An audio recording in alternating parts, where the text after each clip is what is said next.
Perkenalkan, saya Andriani, salah satu mahasiswi dari Universitas Sulawesi Barat, program studi pendidikan biologi. Nah, pada podcast kali ini, saya akan membahas mengenai penyesuaian diri peserta didik untuk memenuhi tugas dari mata kuliah perkembangan peserta didik. Nah, seperti yang kita ketahui bahwa remaja itu merupakan individu yang dinamis dan berada dalam proses perkembangan, memiliki kebutuhan dan dinamika dalam interaksinya dengan lingkungan. Siswa atau peserta didik sebagai remaja mempunyai pribadi yang unik karena mereka memiliki perbedaan karakteristik antara satu dengan yang lainnya. Perkembangan remaja pada hakikatnya adalah usaha penyesuaian diri, yaitu usaha secara aktif mengatasi tekanan-tekanan dan mencoba mencari jalan keluar atas suatu permasalahan yang dihadapinya. Kemampuan siswa untuk mengatasi masalah itu tergantung dari bagaimana seorang siswa mempergunakan pengalaman yang diperoleh dari lingkungan dan selanjutnya kemampuan menyelesaikan masalah tersebut akan dapat membentuk sikap pribadi yang optimis dan dewasa dari seorang peserta didik. Untuk lebih jelasnya, saya telah bersama dua orang narasumber yang termasuk teman kelas saya sendiri atas nama Sifra Safitri dan Jiran Ahmad. Dipersilakan. Hai. Silakan untuk menempati tempatnya. Jadi narasumber kali ini akan bersama dengan saya untuk berbincang-bincang mengenai apa sih penyesuaian diri peserta didik dalam lingkungan sekolah. Mari kita dengar pendapat dari saudara Sifri mengenai penyesuaian diri peserta didik. Baik, terima kasih ya saudara Andriani. Dalam arti luas ya, penyesuaian diri ini dibagi menjadi dua, ada yang autoplastis atau dibentuk oleh diri kita sendiri, ada juga yang aloplastis atau dibentuk oleh hal lain seperti lingkungan atau teman dan lain-lain. Yang autoplastis ini atau dibentuk oleh diri sendiri ini juga dimaksud dengan penyesuaian diri secara aktif, karena kita yang membentuk sesuai dengan keinginan kita sendiri. Kemudian yang aloplastis ini juga dimaksud dengan penyesuaian diri secara pasif, karena kita yang menyesuaikan diri dengan lingkungan kita. Jika dibaratkan dalam satu kelas, ketika salah satu guru yang bertanya kepada peserta didiknya, maka pertanyaan yang dijawab itu oleh peserta didik itu dikatakan sebagai penyesuaian diri secara tidak aktif atau pasif, karena dia didasarkan dengan hal lain, bukan karena keinginan diri sendiri. Namun jika satu guru sedang menjelaskan, lalu kemudian peserta didik yang bertanya, berarti itu termasuk dengan penyesuaian diri secara aktif, karena si peserta didiknya ini yang mengubah suasananya menjadi lebih aktif. Itu sebenarnya. Baik, terima kasih atas pendapat yang sangat luar biasa dari saudara Safitri yang mengatakan bahwa penyesuaian diri itu ada dua, ada yang bersifat autoplastis dan aloplastis. Selanjutnya kita ingin mendengarkan pendapat dari Jiran Ahmad. Menurut Jiran Ahmad, apa sih penyesuaian diri? Nah, menurut saya penyesuaian diri adalah satu proses yang melibatkan respons mental dan kemampuan individu dalam upaya memenuhi kebutuhan dengan prestasi serta konflik dengan memperhatikan norma ataupun tuntutan lingkungan di mana dia hidup. Setelah mendengar pendapat kedua narasumber kita, penyesuaian diri itu memiliki karakteristik dari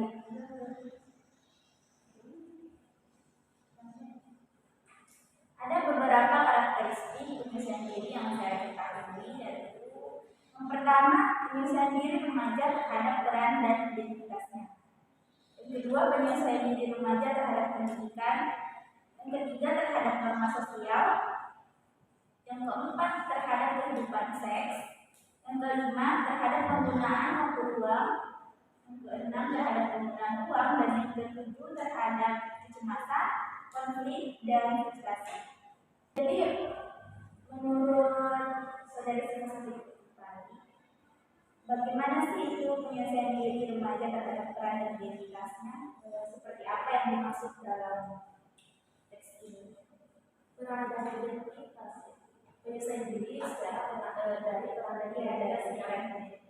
Kalau peran dan identitasnya seharusnya peserta didik sadar ya atas perannya sebagai peserta didik sendiri. Kan ada juga ya yang biasa mungkin pernah terjadi di antara teman-teman sekalian yang ada peserta didik atau teman-teman kita yang dekat itu tidak menyadari atas perannya sebagai peserta didik. Jadi seakan-akan dia itu tidak menghargai pendidiknya.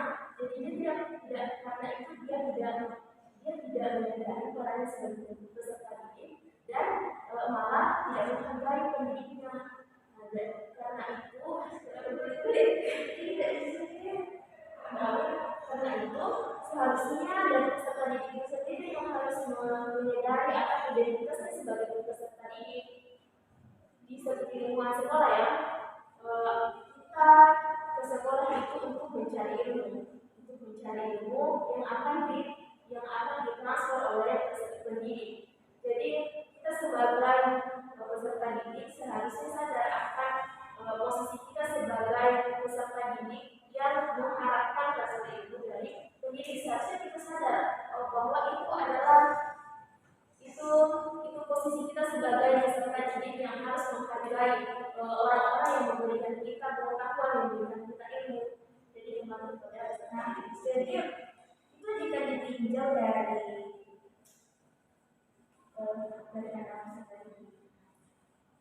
pertanyaan saya, bagaimana misalnya Anda menjadi seorang pendidik, bagaimana cara untuk meningkatkan kesadaran peserta didik Anda supaya mereka itu sadar akan peran dan identitasnya sebagai peserta didik. Peran dan identitas itu sebenarnya bukan hanya didapatkan dari sekolah saja, juga harus dibantu, maksudnya didukung oleh keadaan ilmunya juga.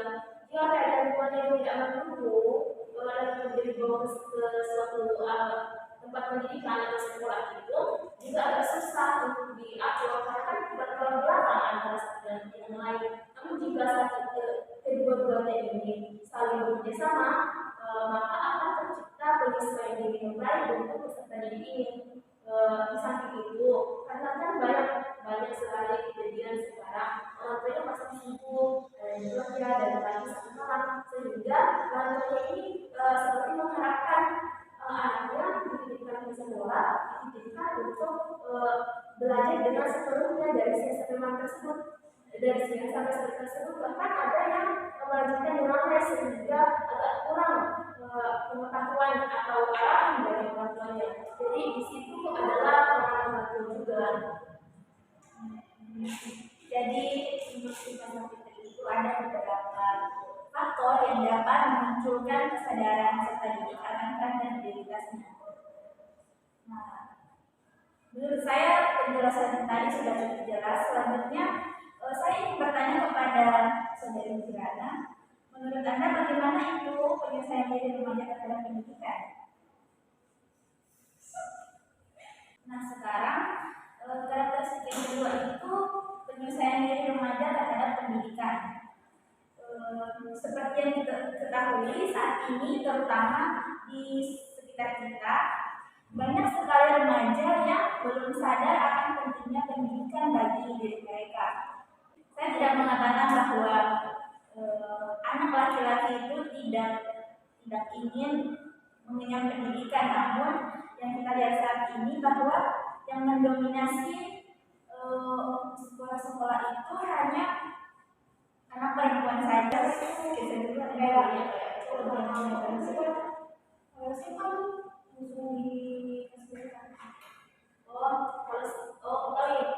Ini kok karena ada faktor paling pentingnya biasanya itu karena pergaulan misalnya karena dari lingkungan dari pertemanannya biasanya kayak dari sekolah karena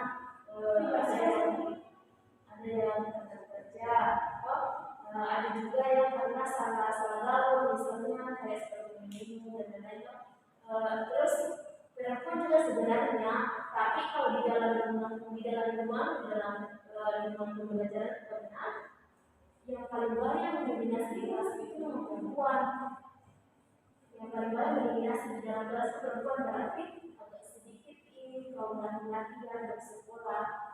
Ya, entah karena populasinya yang seperti itu atau kenapa, tapi kalau saya 50-50 di antara laki-laki dan perempuan karena di lingkunganku ada juga perempuan yang seperti itu yang bersekolah karena faktor-faktor pernikahan ini. Tapi kan pernikahan ini cuma laki-laki dan perempuan.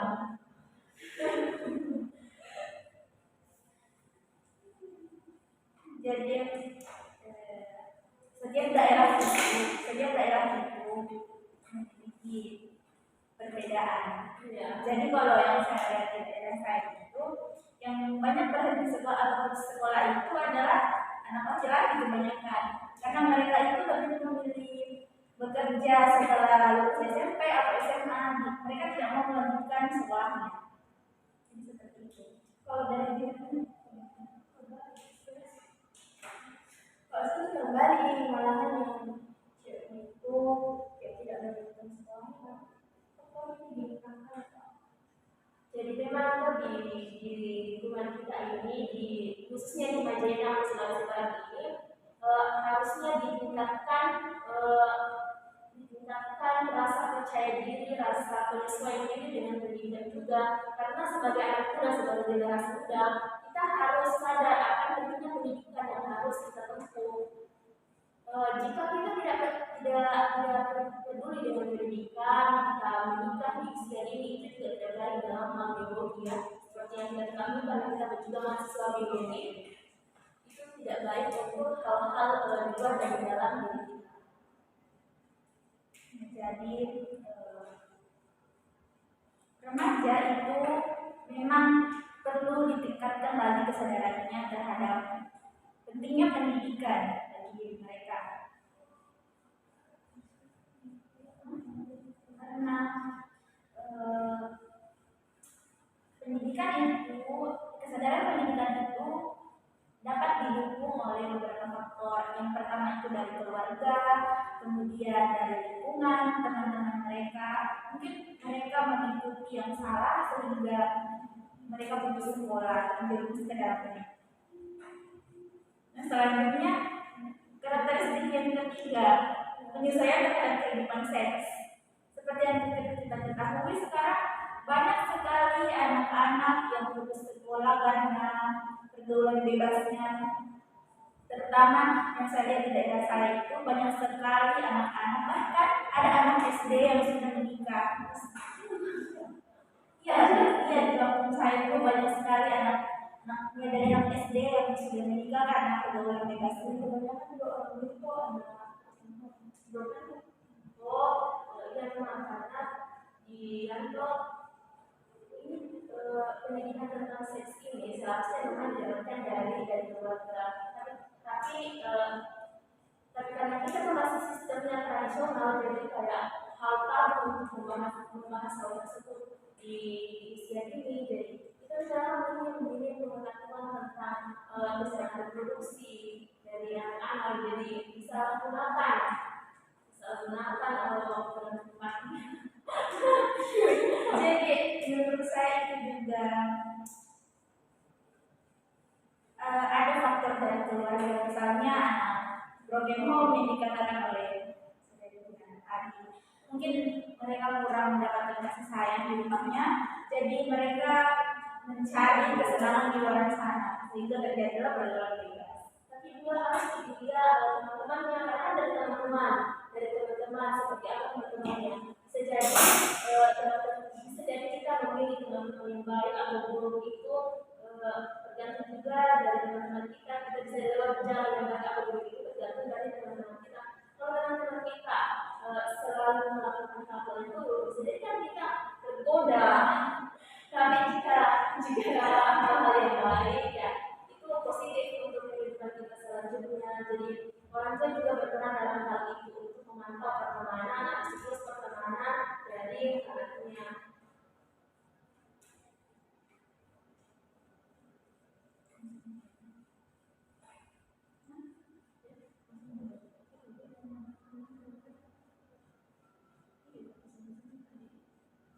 Kita dalam pendidikan biologi kan sudah tahu penyakit yang reproduksi, hal-hal yang dapat terjadi jika kita melakukan seks dini. Ya itu merupakan dampak-dampak yang seharusnya dipikir oleh anak-anak atau orang tua yang menikahkan anaknya secara di usia dini. Seharusnya itu diperlukan pengajaran yang lebih lanjut untuk melatih anak-anak tersebut. Jadi karakteristik yang tidak ini berkaitan dengan karakteristik yang keempat, yaitu menyesuaikan diri remaja terhadap norma sosial. Dari lingkungan sosialnya ya. Ini masalah terjadi. Misalnya orang kerja kelompok pulangnya malam, terus tetangganya astagfirullahaladzim, gimana gitu? Gimana itu udah malam? Nanti ya jauh, padahal kan memang kelompoknya tidak mungkin tidak diantar dibiarkan di kelas yang Tapi kan tidak selamanya tetangga itu salah, karena biasa juga itu ada anak-anak yang berbohong kepada orang tuanya. Katanya tadi kerja kelompok tapi malah ya itu kemana-mana. Ini aja. ya guys, Itu apa norma sosial dalam masyarakat sangat minim. Iya. Dan biasanya kalau yang bicara soal tetangga itu kita dari tetangga-tetangganya itu karena dari orang yang tersebut. Kalau misalnya dilihat setiap hari seperti itu, ya biasanya agak aneh, kurang tidak bagus, maksudnya dia tidak sesuai dengan realita masa ada kerja kelompok setiap hari, kan kerja kelompok biasanya kan 1 minggu. Jadi norma sosial ini juga kadang dilupakan oleh masyarakat. Misalnya ada anak-anak yang habis di luar nikah, terus setelah masyarakat mengetahui hal tersebut, anak-anak itu tidak diberikan Penyuluhan atau bukan diberikan kayak motivasi, hukuman, dikasih hukuman. Malahan mereka itu pokoknya itu bahkan bikinnya pesta besar-besaran biasanya, karena di kampung juga beberapa begitu. seharusnya kan ada rasa malu ya Di kampung juga makanya saya tadi mengatakan bahwa norma aturan sosial dalam masyarakat sangat minim. Seharusnya kan itu perbuatan yang tidak baik, seharusnya tidak diubah, tapi malah dibuatkan pesta.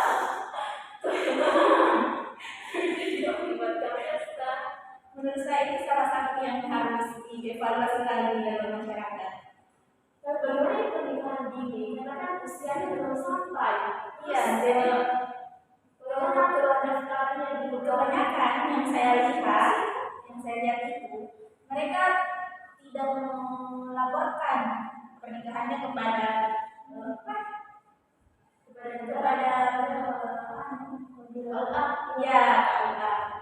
jadi tergolong pernikahan siri ya. Tapi mungkin masyarakat tidak mengetahui atau pernikahan siri ada beberapa yang tidak mengetahui. Kebanyakan cukup di umurnya barunya mendaftarkan. Jadi menurut itu masyarakat sahih, padahal tidak sahih secara hukum, cuma sahih secara agama dan tidak secara hukum. Jadi ada terus dan peristiwa seperti itu sangat banyak. Ya banyak sekali. Apalagi di zaman COVID ini 2 tahun.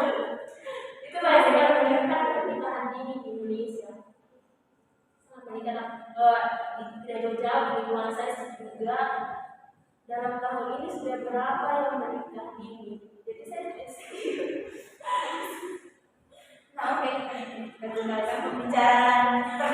tadi, kita melangkah ke karakteristik yang kelima, yaitu penyesuaian diri terhadap penggunaan waktu luang. Penggunaan waktu luang Itu perlu diatur juga oleh peserta didik. kalau generasi Z ya seperti kita sekarang ini boleh pasti game, kamu game TikTok, itu adalah salah satu faktor penghambat laporan. ya faktor penghambat laporan, faktor penghambat perkuliahan dan faktor penghambat Jadi kebanyakan anak-anak sekarang itu penggunaan media sosialnya sangat tinggi. Mereka hanya bermain game, scroll TikTok dan media sosial lainnya, dan mereka kadang melupakan tugas yang diberikan dari sekolah. Seharusnya kan bisa dimanfaatkan, misalnya kayak program pengayaan dengan materi-materi lain kayak materinya. Dan media sosial itu juga merupakan faktor kenapa anak-anak biasa berhenti sekolah karena terlalu nyaman dengan dirinya sendiri. Tapi kan bagaimana sih Kak? Karena kan sekarang generasi Z, generasi abad 21 kan memerlukan HP, memerlukan elektronik untuk berkomunikasi dengan teman-temannya. Jadi ada beberapa anak-anak yang menggunakan medsos itu secara positif, ada juga yang menyalahgunakan gambarnya kebablasan. Saya pernah kebablasan ketika orang anak-anak balas dilaporan lagi ada balas itu nyaman. Pada saat laporannya. selanjutnya karakteristik yang keenam itu penyesuaian terhadap penggunaan uang.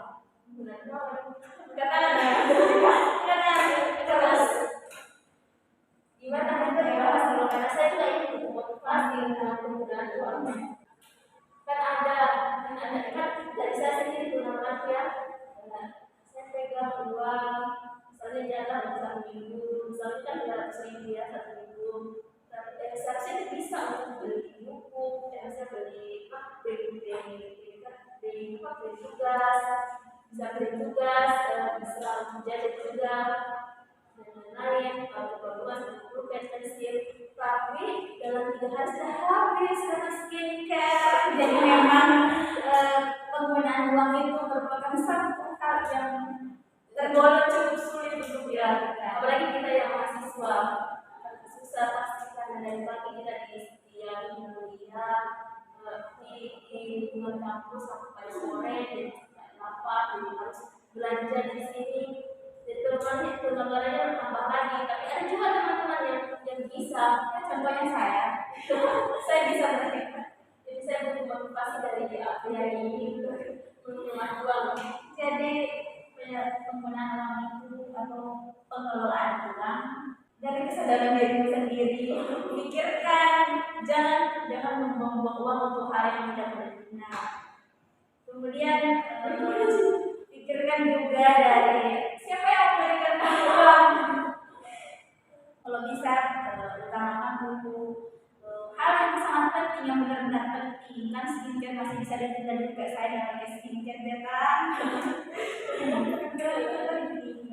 Kalau biasanya akhirnya juga Alina ini termasuk kita buat seperti Alina loh, kalau yang terus masya Allah outfit itu tidak diganti, itulah yang menghabiskan.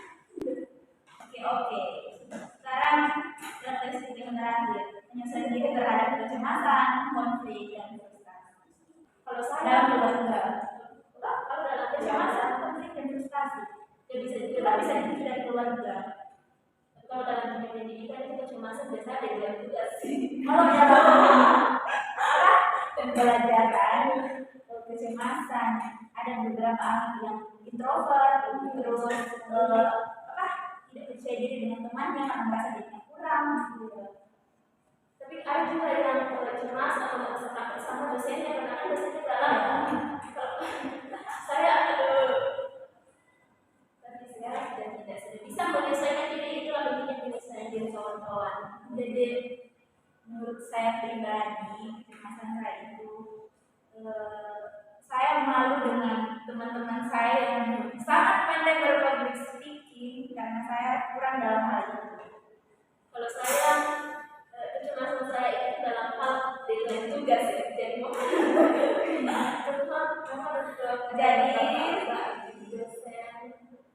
deadline tugas. Rasa cemas saya kan saya dan wah sampai kayak ini deadline-nya. Saya jadi merasa cemas sampai dengan deadline tiga. Kalau mengenai konflik itu misalnya konflik dengan teman atau kan kalau kita berbicara tentang di dalam dunia pendidikan mungkin spesifiknya itu konflik dengan teman, dengan teman sekelas atau sama sebagai lain. Apa sih biasanya? Kalau konflik kayaknya tidak pernah di kelas atau tidak pernah. Kelas lain itu kan solidnya. Kelas kami kelas biologi jadi solidnya tinggi ya. Malah video itu tinggi. Nah, frustasi, kecemasan itu bisa lebih frustasi loh. Kalau saya frustasi sudah dilaporkan. Banyak hal yang bisa menyebabkan terjadi frustasi dalam hidupnya. Apalagi sekarang banyak sekali. Karena kita kan anak biologi, sebenarnya praktek kan, sebentar ada laporan, mungkin sebentar lagi laporan juga, terus sekarang juga apa? Banyak sekali yang keluar, banyak sekali yang katakan dengan prodi ini. Tapi alhamdulillah kami masih bertahan. Apalagi sekarang tuh sebentar pergantian dosen, jadi kayak panjangnya berkomunikasi, jadi kayak bersamaan antara penugasan materi baru dengan pekerjaan praktek kita, jadi itu bisa kita frustasi sebenarnya. Jadi tugasnya pun bertambah banyak. Ada salah satu contoh. Jadi kita adalah biologi yang bertahan dan belum mengalami tahap frustasi. Jangan sampai ya. Setelah berbincang-bincang mengenai karakteristik penyusunan diri tadi, ada banyak yang sudah kita bahas. Kita sekarang masuk ke komponen penyusunan diri. Ada dua komponen penyusunan diri, yaitu secara positif dan negatif. Menurut narasumber kita ini, bagaimana itu penyusunan diri secara positif? Kalau penyusunan diri secara positif itu kan kayak emosional kita ya, yang harus disesuaikan dengan lingkungan kita, penyusunan diri kita dengan lingkungan kita secara positif. Ya misalnya jika ada sesuatu masalah, ya kita harus menyesuaikan diri, menurunkan emosi sehingga tidak terjadi adanya frustasi dalam diri. Jadi itu merupakan penyesuaian diri secara positif. Jadi tidak terjadi hal-hal yang akan menimbulkan hal negatif ketika kita tahan itu. Jadi secara penyusunan diri secara positif itu juga kita harus bersikap realistis dan objektif. Kemudian kita harus belajar dari pengalaman. Penyusunan diri secara positif itu juga dapat dilakukan dengan tidak menentukan adanya posisi pribadi. Contohnya itu misalnya ketika peserta didik memasuki lingkungan baru atau sekolah baru, kemudian ada hal yang tidak sesuai dengan keinginan atau kemauan dirinya, maka dia berusaha untuk menyesuaikan diri tanpa menimbulkan rasa frustasi dalam dirinya. Dalam artian dia termasuk peserta didik yang mudah untuk beradaptasi dengan lingkungan baru, mudah bersosialisasi ya. Oh iya kan biasa kalau misalnya kalau kita pindah sekolah terus pasti teman-teman tidak nyaman kita karakternya dan menyesuaikan diri, menyesuaikan dengan karakter teman kita harus bisa berbaur dengan teman. Itu dari peserta didik yang menyesuaikan dirinya secara positif. Nah, ada juga yang penyesuaian dirinya itu negatif. Misalnya ada reaksi menyerang atau agresif. Nah, peserta didik ini misalnya selalu membenarkan dirinya sendiri walaupun salah. Kemudian selalu ingin berkuasa dalam setiap situasi. Oh ini kayak ciri-ciri yang egois. Kemudian oh iya kayak kemudian juga mudah masuk. Tapi bisa juga karena penyesuaian dirinya ini disebabkan karena lingkungannya yang terlalu keras.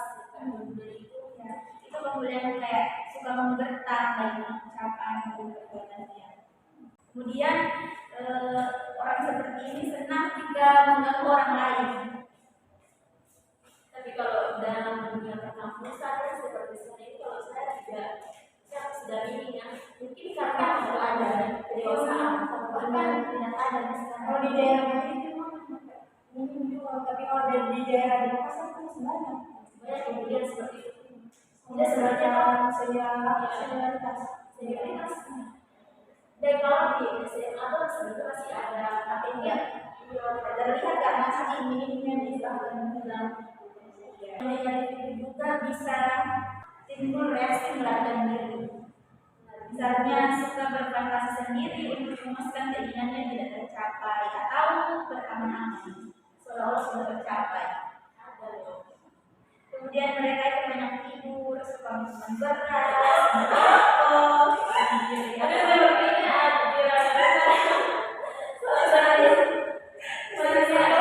jika mereka tidak bisa menyelesaikan diri, hal-hal tersebut bisa dilakukan. Oh, jadi kalau tidak solusi sendiri, itu adalah solusi dari Tapi itu dari segi negatif ya, jangan ditiru. Dari segi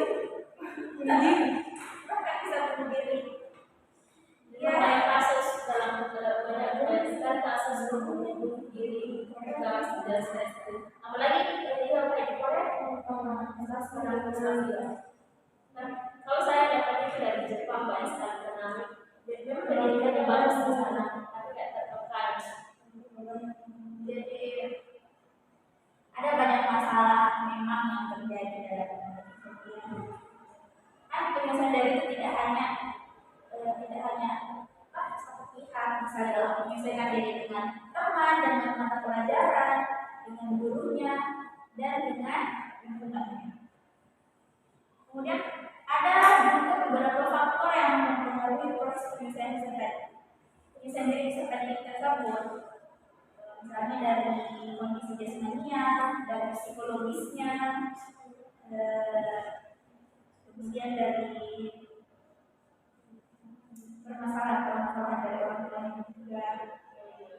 Bahkan permasalahan sosial ekonomi juga bisa jadi penyesuaian diri yang kurang tidak percaya diri. Nah, ada juga dari faktor orang tuanya yang sangat otoriter. Otoritas kepada remaja itu dapat menghambat proses penyelesaian diri. Biasanya anak-anak berusaha menentang kekuasaan orang tua dan nantinya akan cenderung otoriter terhadap teman-teman yang serta cenderung otoritas yang ada pada sekolah maupun masyarakat. Tapi di dalam itu sendiri juga biasanya itu dibedakan antara laki-laki dan perempuan itu biasanya dibedakan kayak kamu tidak usah karena perempuan laki-laki saja tidak boleh karena perempuan itu suaranya adalah aurat, sedangkan yang saya tahu suara yang aurat itu kalau dilembutkan kan kan ini pacaran tidak diam ada orang teriak jadi kayak tidak masuk akal. Maksud saya apalagi kan kesetaraan kan sudah diperjuangkan oleh kelompok pendidikan, sudah diperjuangkan masih sekarang masih Jadi tidak orang-orang seperti itu yang harus diperbaiki pandangannya terhadap serta diperbaiki. Ada juga biasa ada banyak yang disebutkan saudara laki-lakinya lebih diutamakan.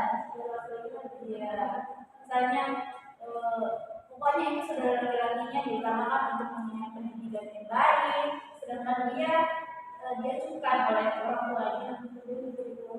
kalau dalam keluarga sih seharusnya tidak seperti itu.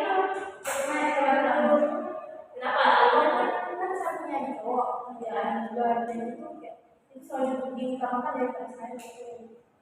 Nah dia itu Salah satu contoh perbedaan perlakuan.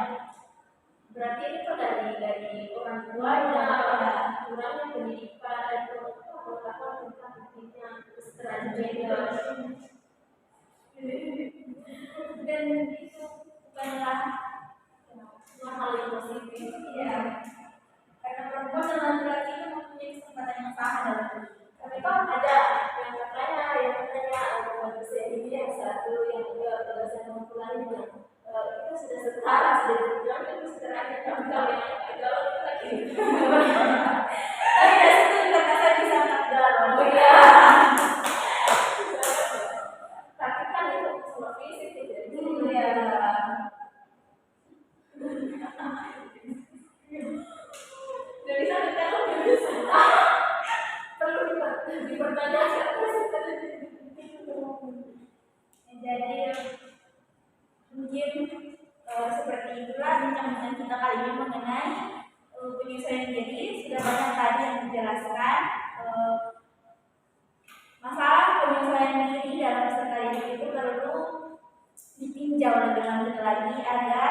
pendidikan di sekitar kita ini ataupun di Indonesia bisa lebih efektif dan efisien ataupun bisa lebih maju. Untuk itu terima kasih kepada narasumber yang telah memberikan pendapat-pendapatnya yang sangat luar biasa tadi. Lebih dan kurangnya saya sebagai host meminta maaf